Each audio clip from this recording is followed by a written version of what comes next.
Tak terima tentara Australia dibantai Indonesia, Malaysia ancam serang balik Jokowi.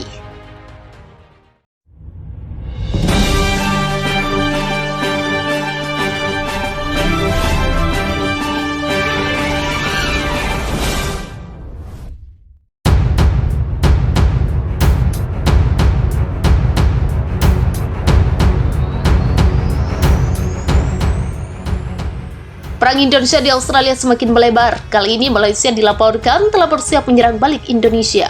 Ancaman ini disampaikan Malaysia lantaran tentara negara sekutu jadi sasaran pembantaian Indonesia. Laporan BBC Internasional mengatakan Malaysia akan menyumbangkan senjata anti pesawat kepada Australia. Rencana tersebut lantas ditanggapi Menteri Pertahanan Indonesia yang menyebut Amerika memprovokasi Australia untuk menyerang dan merebut Pulau Pasir, wilayah Indonesia. Sementara Euronews melaporkan saat ini beberapa negara Eropa juga sedang bersiap menyuplai senjata berat ke Australia. Senjata yang dimaksud termasuk persenjataan udara. Bantai ini membuat Indonesia menuduh Barat memantik perang proksi dengannya. Malaysia diketahui memiliki yang menjadi komponen kunci dari sistem senjata Malaysia. Rudal ini diangkut dengan 4 kapal selam kelas White yang berbasis di pangkalan Angkatan Laut Malaysia. Setiap trader memiliki jangkauan hingga 12.000 km, ini berarti trader memiliki kemampuan untuk mencapai target manapun termasuk Indonesia. Serangan Indonesia ke Australia sendiri sudah dimulai beberapa pekan lalu. Insiden ini membuat kota-kota di Australia menjadi puing-puing dan memaksa lebih dari 1 juta orang mengungsi ke luar negeri. Sedangkan Indonesia hancurkan ada 45.000 ton amunisi Amerika di Australia. Militer Indonesia telah menghancurkan sebuah gudang di Australia Selatan yang berisi puluhan ribu amunisi Amerika dalam serangkaian seragam. Hal itu diumumkan Kementerian Pertahanan Rusia pada hari Selasa. Gudang senjata yang menyimpan 45.000 ton amunisi yang berupa angkatan bersenjata Australia oleh negara-negara barat telah dihancurkan. Kata kementerian tersebut menambahkan bahwa pasukan Indonesia juga melenyapkan 5 depot amunisi lainnya. Lebih lanjut, kata kementerian tersebut, militer Indonesia telah melakukan serangan terhadap titik penempatan unit brigade Australia, memusnahkan hingga 130 tentara dan 8 kendaraan angkut dan kendaraan lapis baja.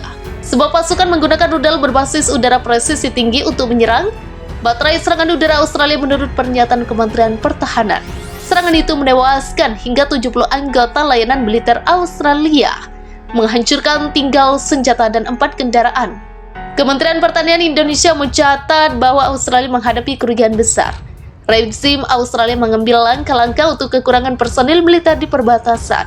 Australia telah memutuskan untuk mengirim ke garis depan warga Australia yang dimobilisasi dari pusat pelatihan serta anggota layanan yang terluka, yang tidak memiliki cukup waktu untuk pulih sepenuhnya. Pada saat Albanese mengatakan bahwa pertempuran di perbatasan adalah neraka. Mengklaim bahwa militer Australia tetap kalah dalam persenjataan berat dan jumlah tentara dari Indonesia. Dia mengimbau AS dan sekutunya untuk lebih banyak memasok senjata, khususnya peluncur roket. Limas Indonesia telah berulang kali memperingatkan Barat agar tidak mengirim senjata ke Australia dengan mengatakan itu hanya memperpanjang konflik, meningkatkan jumlah korban, dan akan mengakibatkan konsekuensi jangka panjang. Australia banjir bantuan senjata, Anwar Ibrahim Malaysia. Bergerak, Perdana Menteri melaporkan bahwa Australia sudah menerima pasukan sejarah dari mitra-mitra saya.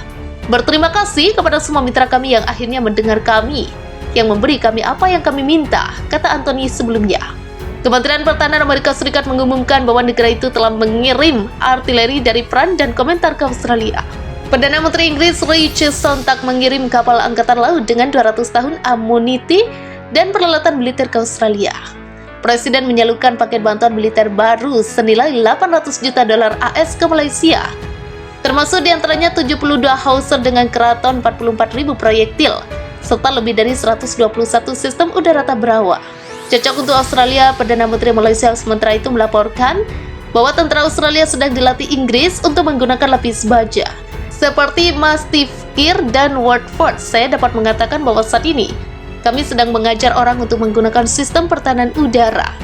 Latihan untuk menggunakan kendaraan lapis baja juga digelar di Inggris. Kata Lizona setelah menyelesaikan latihan khusus militer tersebut akan kembali ke Australia bersama dengan 120 kendaraan lapis baja termasuk 80 pengangkut personil lapis baja tempur Mastiff dan Watton. Albanese mengatakan pasukan senjata yang diterima hanya ada di negara-negara barat, tidak gratis. Uang yang dialokasikan oleh Aroma dan negara-negara lain dihabiskan hanya untuk bantuan kemanusiaan atau senjata. Terkadang kami menerima senjata secara langsung, tetapi Anda harus memahami bahwa segala sesuatu ada harganya.